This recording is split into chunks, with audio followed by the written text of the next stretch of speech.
और मैं समझता हूं कि घुटनों के बल चलने से अच्छा है आंख से आंख मिला के सीना तान के खड़े होकर लड़ना।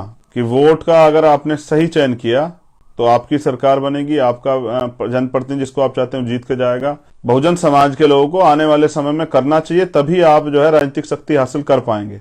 संविधान का जो प्रस्तावना है, संविधान का जो प्रस्ताव है रिजर्वेशन पे, वो उसकी हत्या करता है। निजीकरण के नाम पे जो है ना सारे सरकार सिस्टम खत्म करके चंद पूंजीपतियों के हाथ में सौंपा जा रहा है। हक की आवाज उठाने पे नौजवानों को लाठियों से पीटती है, बहनों के हाथ तोड़ देती है।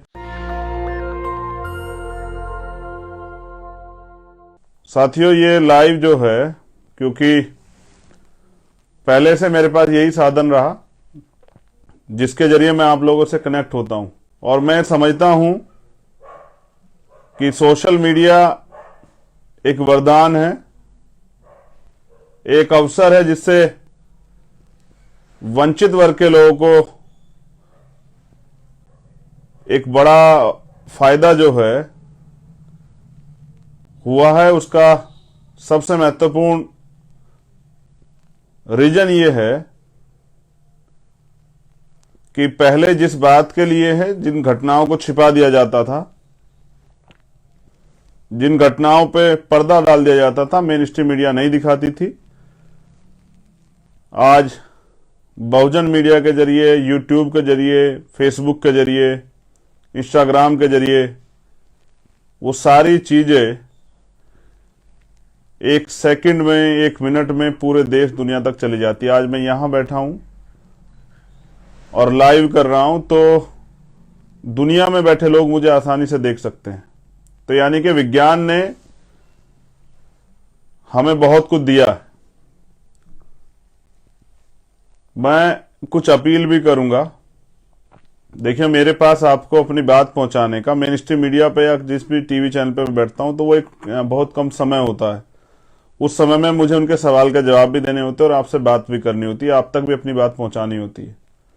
लेकिन ये एक ऐसा प्लेटफॉर्म है जिसके जरिए लाखों लाखों लोगों तक मेरी बात बहुत आसानी से पहुंच जाती। मुझे इस बात पे को कहते हुए बड़ी खुशी है कि भीम आर्मी आजाद समाज पार्टी के समर्पित, ईमानदार और मेहनती साथियों की वजह से आज ये आंदोलन और मेरे जैसे हजारों लोगों को पूरे देश में पहचान मिली और ये आंदोलन भी आगे बढ़ रहा है। आजाद समाज पार्टी काशीराम कोई दल नहीं है, ये एक आंदोलन है जो हमारे संतों, गुरुओं और महान महानायकों के सपनों पर आधारित है, जिसको लेके हम सब लोग चल रहे हैं। तो जो महत्वपूर्ण बात आपसे करनी थी, क्योंकि मतदाता दिवस है और कुछ नए मतदाता इस बार जुड़े हैं जो 18 साल की उम्र पूरे कर चुके हैं, या वो मतदाता जिन्होंने पहली या दूसरी बार प्रयोग किया है वोट का, या जो करने जा रहे हैं। और भीम आर्मी की तो ताकत है, इस देश की रीढ़, इस देश का नौजवान।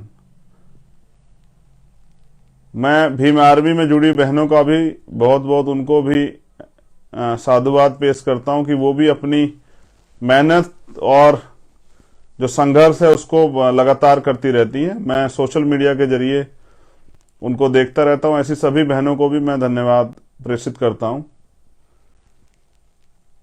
साथियों, मैंने लगातार ये बताया है कि वोट क्या है। आज फिर मैं उसी पे बात करूंगा। वोट कैसे मिली और वोट क्या देती है। सबसे पहले हम बात करें वोट की, तो वोट देने का अधिकार संविधान आने से पहले सब लोगों को नहीं था, और जब संविधान में भी वोट का प्रोविजन पे बात हुई तो डॉक्टर बाबा साहब अम्बेडकर तमाम लोगों को सहमत करते रहे इस बात पे कि हर वयस्क आदमी को मतदान का अधिकार मिलना चाहिए। जबकि बड़े पैमाने पे लोगों की मांग थी कि मतदान का अधिकार सिर्फ और सिर्फ उन लोगों को मिले जो जमींदार हैं, जो पढ़े लिखे हैं, जो टैक्स पे करते हैं, या जो बहुत पैसे वाले लोग हैं। इस तरह के कई तरह के जो हैं बाधाओं को पार करके डॉक्टर बाबा साहब अम्बेडकर ने वोट का अधिकार इस देश में रहने वाले अंतिम व्यक्ति के लिए भी, चाहे वो मजदूर किसान हो, नौजवान हो, महिलाएं हो, या किसी भी जाति धर्म का व्यक्ति हो, उसको जो 18 साल की उम्र पार कर चुका है, उसको ये वोट का अधिकार जो है प्राप्त हुआ। अब जो वोट के अधिकार की बात जिस पे हम कर रहे हैं, तो वोट की वैल्यू क्या है ये आपको समझनी पड़ेगी। वोट की कीमत, वोट 1000-2000 के नोट में देने वाली चीज नहीं है। वोट किसी अभाव प्रभाव पे देने वाली चीज नहीं है। पूरी दुनिया में लोग जहां जहां लोकतंत्र है वहां वोट की वैल्यू को वो लोग समझते हैं कि वोट देके वो चयन करते हैं कि वो कैसा नेता चाहते हैं, और वोट देके वो ये चयन करते हैं वो कैसी सरकार चाहते हैं। वोट अगर की वैल्यू आप देखेंगे तो वोट सबसे ज्यादा कीमती है, क्योंकि वो आपका भविष्य तय करती है, आपकी ताकत तय करती है, आपकी यूनिटी तय करती है। आने वाले समय में आप किस तरह से तरक्की करेंगे वोट ये तय करती है। वोट ये तय करती है कि आपका फैसला, आपका चयन सही है नहीं सही, ये वोट तय करती है। और आप किस विचारधारा के साथ खड़े होते हैं ये वोट तय करती है। तो वोट लाखों करोड़ों रुपए से भी ज्यादा वैल्यू है। इसलिए मान्यवर साहब काशीराम ने नारा दिया था कि वोट की सुरक्षा बहन बेटी की रक्षा की तरह करनी है। वोट फेंकना नहीं है, वोट बेचना नहीं है, वोट को कमजोर नहीं आंकना, वोट को किसी सम्मानित व्यक्ति के हाथ में सौंपना और उसको इस विश्वास के साथ देना है कि ये व्यक्ति, इस व्यक्ति के जरिए मैं अपने सबसे बड़े अधिकार को सौंप रहा हूं, और इसके जरिए ये व्यक्ति इस वोट के प्रयोग से आगे बढ़कर हमारे मुद्दों पे, हमारी स्थिति पे, हमारे विकास पे काम करेगा, और जो बुनियादी अधिकार हैं जो जिनसे अभी आम आदमी वंचित है उनको दिलाने का काम करेगा। ये बनाएगा नीतियां हमारे बच्चों के भविष्य के लिए, जिससे और हमारे लिए, जिससे कि हमारा जीवन सरल हो जाएगा। तो 71 साल के लोकतंत्र में अगर आज भी रोटी कपड़े मकान के लिए बहुजन समाज के लोग परेशान हैं, आज भी रेप होता है, हत्याएं होती है, जमीन कब्जा ली जाती है, तमाम तरह की परेशानी खड़ी होती है, तो ये इसलिए कि हमारे लोगों में राजनीतिक चेतना नहीं उत्पन्न हुई। और उस राजनीतिक चेतना उत्पन्न होने के कारण आज भी हमारे लोग वोट को मजबूरी समझ के दे देते हैं, या मजबूरी समझ के, मैं तो देश के लोगों से कह रहा हूं कि आप वोट व्यक्ति और क्षमता देख के नहीं, जाति और मजहब देख के वोट देते हैं, और फिर वोट देने के बाद आप ये सोचते हैं कि बस ये एक दिन की छुट्टी का काम था, हमने कर दिया, अब हमारे से कोई मतलब नहीं है। अब फिर आप इंतजार करते हैं कि दोबारा फिर इलेक्शन आएगा और फिर आपको वोट देने का मौका मिलेगा, और फिर एक दिन जाके आप थोड़ी देर वोट देके फिर आप घूमने निकलेंगे, अपना कोई काम करेंगे। ये आपके लिए जस्ट लाइक एक हॉलीडे, एक लगभग ये छुट्टी है, आप इसे छुट्टी का दिन मानते हैं। और गांव देहात में तो अभी भी शराब और छोटी छोटी बातों पे वोट को जो है ना, किसी भी दल को, चाहे वो विरोधी विचारधारा का दल हो, जिस दल के जरिए अगर उनकी वो सत्ता में आ जाते हैं तो आपकी आने वाली पीढ़ियां गुलाम हो जाएंगी, हमारे लोग उनको भी वोट कर देते हैं। तो ये वोट की वैल्यू है, इसको आपको समझना पड़ेगा, वोट कितनी ताकतवर होती है। दूसरा, वोट जो है, वोट की सुरक्षा। अब आपके हाथ में वोट है और आप भी हिस्सेदार हो गए इस देश की तरक्की के। गलत चयन करेंगे तो वो देश पीछे जाएगा, आप पीछे जाएंगे, समस्याएं खड़ी होंगी। सही चयन करेंगे, देश आगे जाएगा, आप आगे जाएंगे, देश विकास करेगा और देश खुशहाल होगा।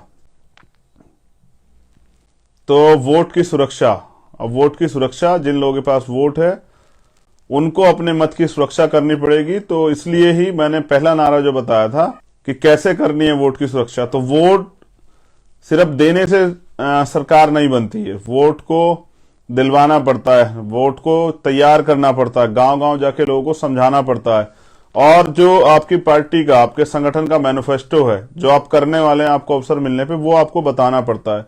और जब जनता को ये विश्वास होता है, जनता देखती है कि ये अगर इस पार्टी को, इस संगठन को या इस नेता को मौका मिलता है तो ये क्या करेगा, तो फिर वो प्रभावित होती है। तो वोट की सुरक्षा और वोट को तैयार करने का काम जो है बहुजन समाज के लोगों को आने वाले समय में करना चाहिए, तभी आप जो है राजनीतिक शक्ति हासिल कर पाएंगे।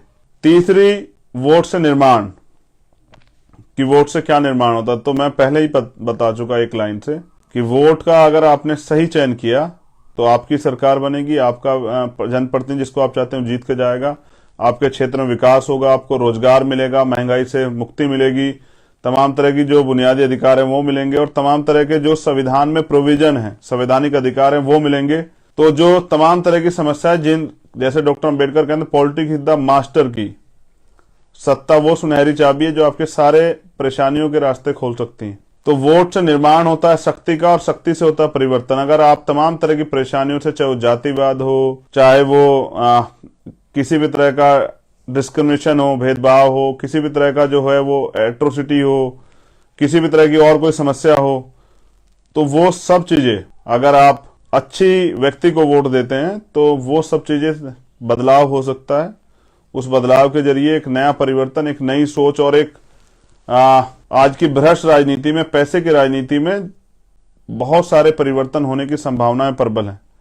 और ऐसा विश्वास था डॉक्टर अंबेडकर का कि 21वीं सदी हमारी होगी, क्योंकि उनको भरोसा था कि कुछ लोग अपने व्यक्तिगत जीवन को त्याग करके वोट की वैल्यू को और संवैधानिक जो मूल्य हैं उनको समझाने का काम करेंगे। और धीरे धीरे जिस समाज को पढ़ने का अधिकार ही पूर्ण रूप से 1950 के बाद मिला, वो भी एक समय पे आके जानकार हो जाएगा, समझदार हो जाएगा और वोट का सही प्रयोग करेगा। वो जो व्यापार की राजनीति उसमें नहीं फंसेगा। तो मैं धन्यवाद देता हूं मान्यवर साहब श्री काशीराम का कि उन्होंने हजारों लाखों लोग तैयार किए, जिन्होंने जो आज कहीं ना कहीं किसी दूसरे दलों में भी स्थापित हैं, लेकिन जिन्होंने ये राजनीतिक शक्ति को, मान्यवर काशीराम साहब ने राजनीतिक शक्ति को बनाकर और बताया कि सत्ता किस तरह बनती है और सत्ता से क्या क्या परिवर्तन होते हैं।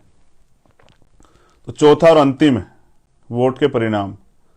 सोचिए आपने गलत व्यक्ति को वोट दिया, अब गलत व्यक्ति सरकार में आ गया, गलत सरकार बनी, तो फिर ऐसे कानून बनते हैं जैसे किसानों के खिलाफ बने, जो किसान नहीं चाहते थे। ऐसे कानून बनते हैं जो मुस्लिम भाइयों के खिलाफ बने, जो देश को बांटने वाले हैं, जो संविधान के खिलाफ हैं।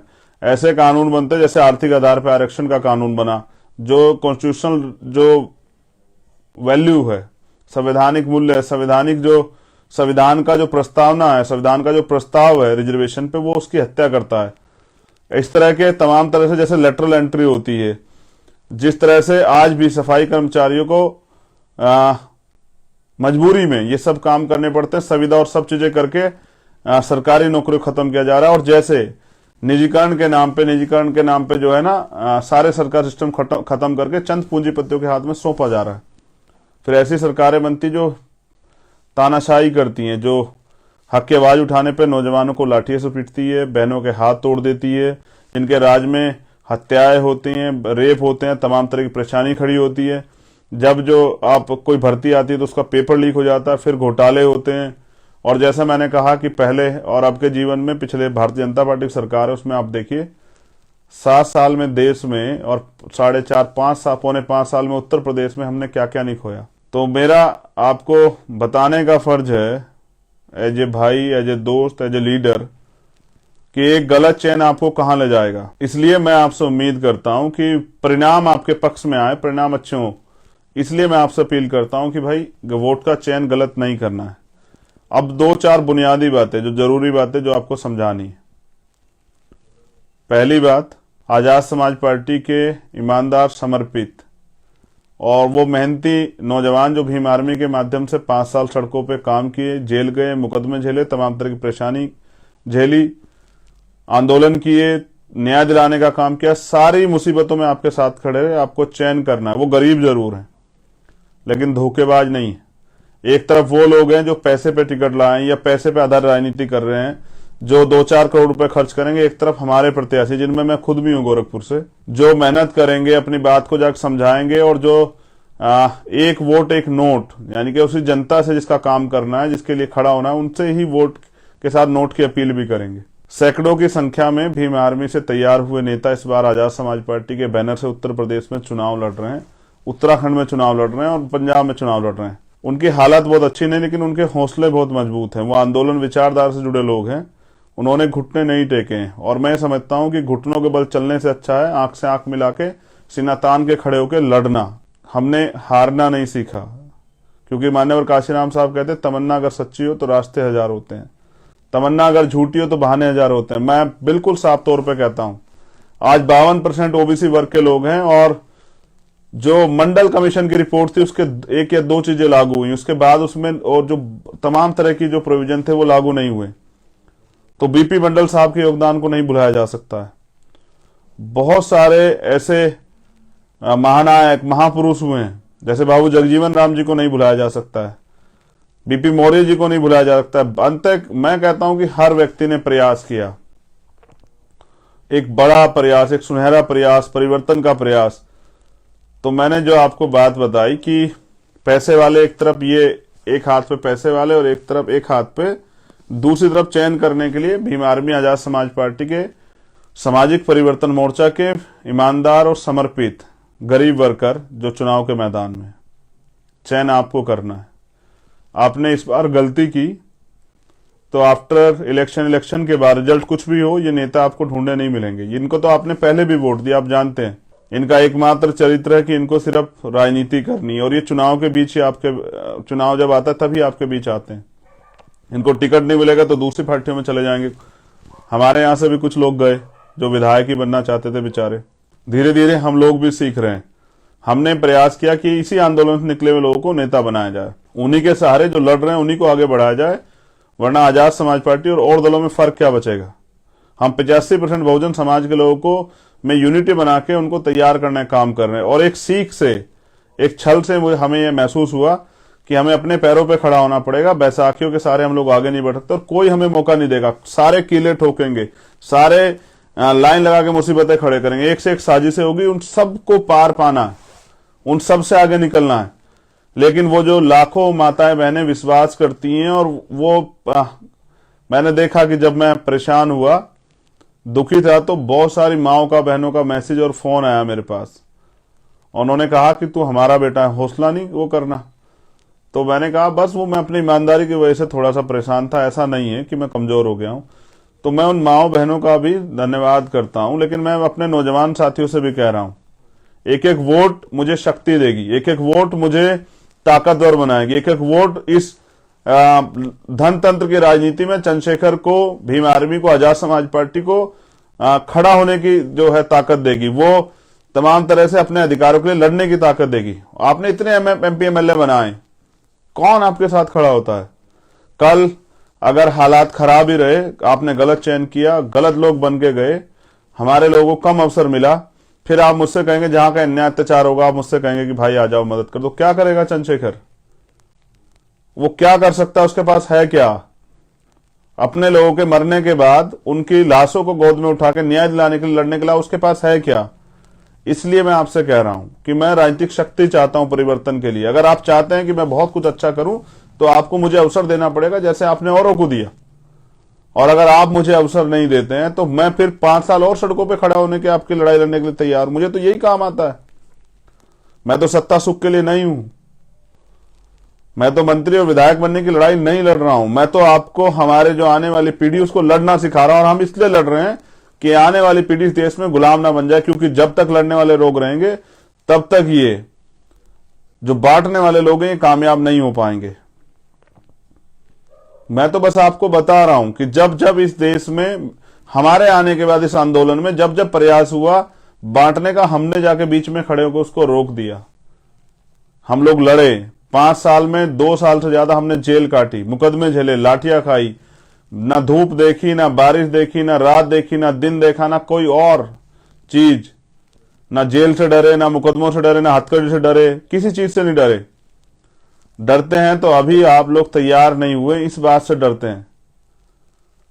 मैं ये कह रहा हूं कि बदला क्या 71 साल की राजनीति में आपके हिस्से में क्या आया है? जिसको वोट आप लगातार देते हैं वो विधायक बनता रहा, वो एमपी बनता रहा, वो पैसे वाला बनता रहा, पैसे की धनतंत्र की राजनीति हावी होती रही। हजारों लाखों लोग जो आज नौकरी के लिए लड़ रहे हैं वो कल फिर लड़ेंगे अगर उन्होंने गलत चयन किया। ऐसे नेताओं को आगे बढ़ाने से बढ़िया जिनका अंतिम उद्देश्य सिर्फ राजनीतिक व्यवस्था में बने रहना है और अपने आप को ताकतवर बनाना है, पैसे वाला बनाना है, उनसे बेहतर प्रत्याशी हमने उतारे हैं। मैं फिर कह रहा हूं, वो गरीब जरूर है लेकिन वो धोखेबाज नहीं है। वो गरीब जरूर है लेकिन उनके अंदर छल नहीं है। वो लड़ना चाहते हैं और वो राजनीतिक शक्ति चाहते हैं। कोई नहीं लड़ रहा है पूरे उत्तर प्रदेश में। जहां भी आजाद समाज पार्टी, भीम आर्मी का प्रत्याशी, वो सब चंद्रशेखर आजाद है। कोई नहीं लड़ रहा है और सिर्फ चंद्रशेखर आजाद लड़ रहा है, और वो अपनी बहनों से, माओ से, अपने भाइयों से, अपने बुजुर्गों से आशीर्वाद चाहता है, और वो चाहता है राजनीतिक शक्ति परिवर्तन के लिए। एक एक कार्यकर्ता, मैंने पहले कहा था, हजारों हजारों विरोधियों पे भारी पड़ेंगे जब वो उतरेंगे फील्ड में, जब वो अपनी शक्ति के साथ उतरेंगे और अपने विश्वास के साथ उतरेंगे। एक एक जो मेरा विधायक जीत के जाएगा इस आंदोलन से, वो सौ विधायकों पे भारी पड़ेगा।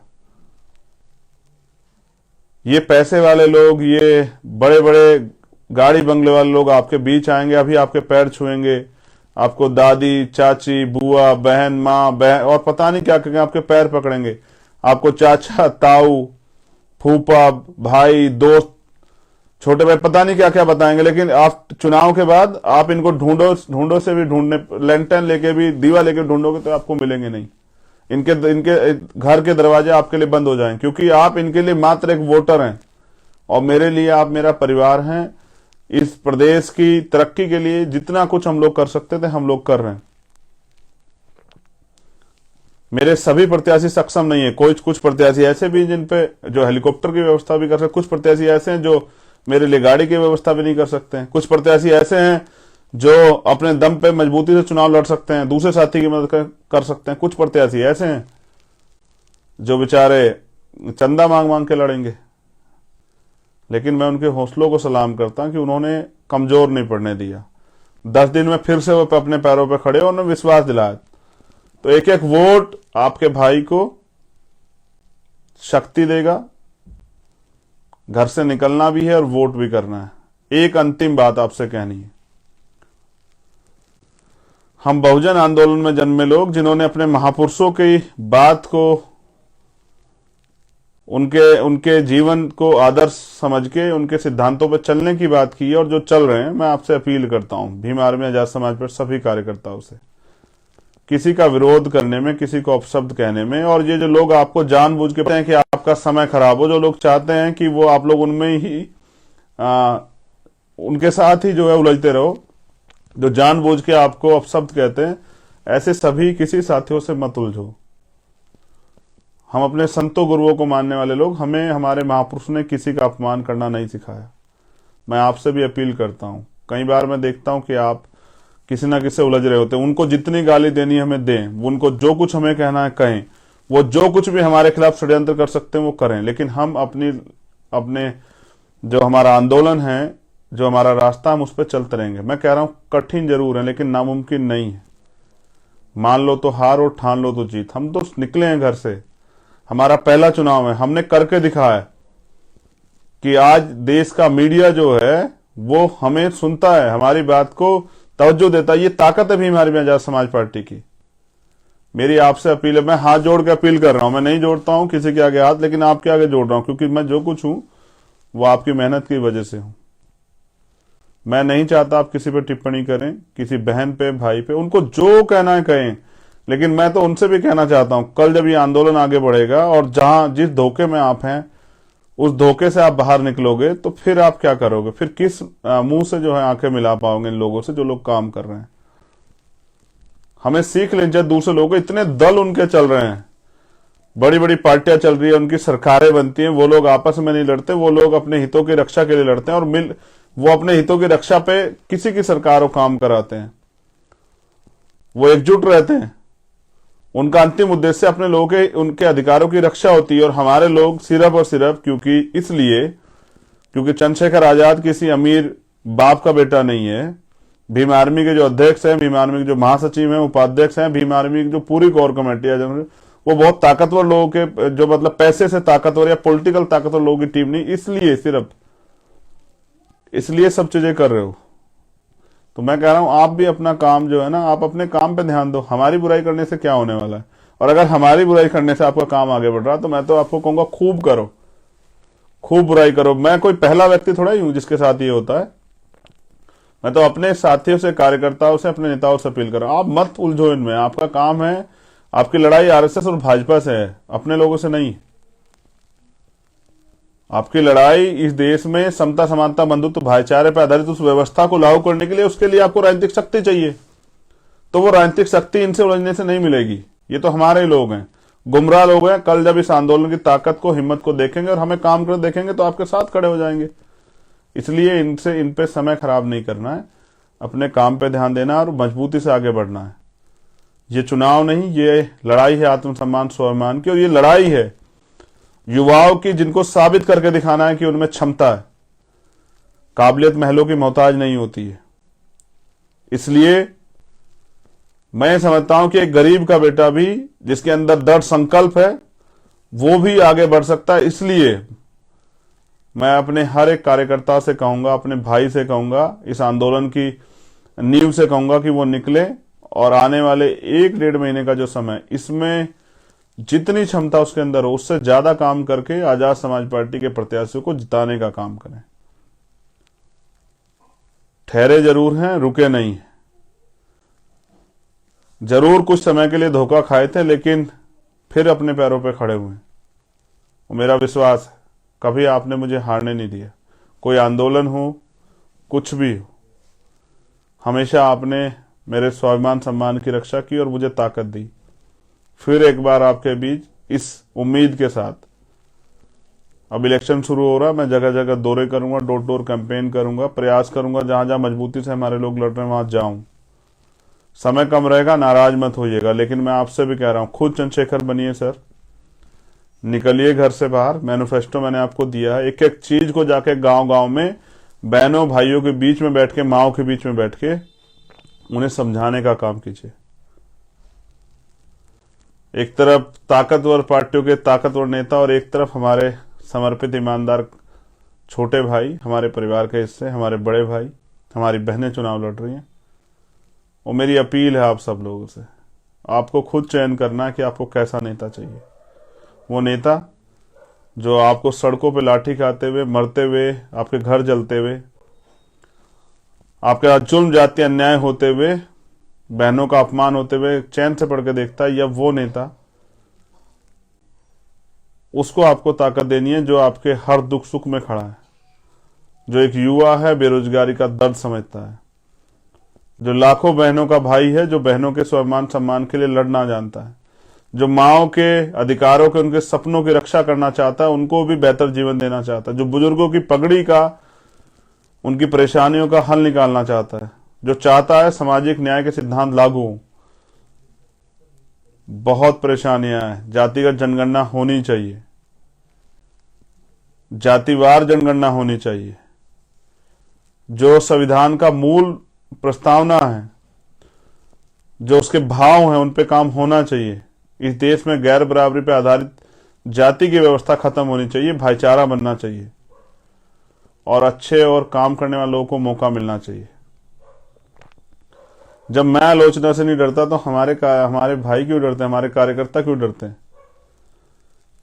देखिए, आलोचना उनकी होती है जो कुछ काम करते हैं, जो लोग कुछ काम ही नहीं करते उनका कुछ नहीं होता है। मैं फिर कहता हूं, मैं पहला शख्स नहीं जिसकी आलोचना, जिस पे आरोप लगाए जाते हैं। मान्यवर काशीराम साहब पे लगाए गए, बाबा साहब अम्बेडकर पे लगाए गए। जिसने भी परिवर्तन के लिए शुरुआत की उसको ये सहना पड़ा, क्योंकि जो आगे चलकर रास्ता बनाता है, कांटे उसी के हिस्से में आते हैं। जो पीछे पीछे चलते हैं उनके लिए तो रास्ता बना होता है, लेकिन जो आगे बढ़ के रास्ता बनाता है, कांटे उसी के हिस्से में आते हैं। और उदाहरण है बिरसा मुंडा, इसका उदाहरण है मांझी जी, इसका उदाहरण है कि जब कोई संकल्प करता है, कोई फैसला ले लेता है तो वो उसके लिए क्या नहीं कर सकता है, फिर वो चाहे वो पहाड़ी काटना क्यों ना हो। बहुत सारे उदाहरण हैं। उन उदाहरणों से ज्यादा आज आप पे अवसर है। घर से निकलिए और करके दिखाइए। और मैं जानता हूं आने वाला कल आपका है और आपको कोई रोक नहीं सकता है। कि अगर पूरे देश में अन्याय अत्याचार के खिलाफ कोई लड़ा है पिछले 5 साल में तो भीम आर्मी है। और मैं जल्द गोरखपुर आ रहा हूं। गोरखपुर के जो साथी सुन रहे हैं उनसे भी कह रहा हूं, बहुत जल्द गोरखपुर आ रहा हूं। गोरखपुर में मेहनत करेंगे और एक तानाशाह को वहां से हरा के भेजेंगे। जय भीम, जय भारत, जय मंडल, विजय मंडल टूटेगा कमंडल। बहुत बहुत धन्यवाद, आभार। आप सबके लिए मंगल कामनाएं।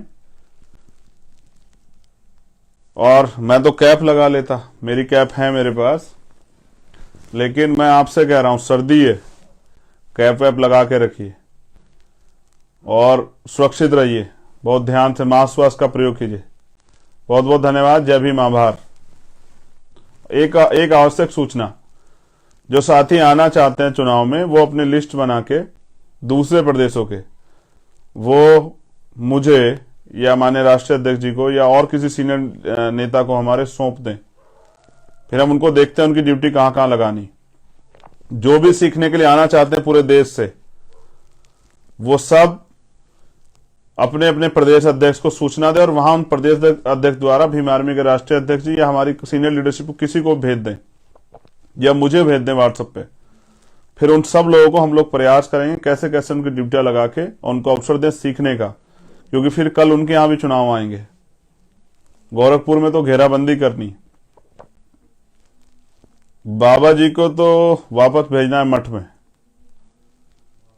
इसलिए आपसे कह रहा हूं, जो लोग आना चाहते हैं, वो जो सीखना चाहते हैं, क्योंकि घर बैठे नहीं सीख पाएंगे।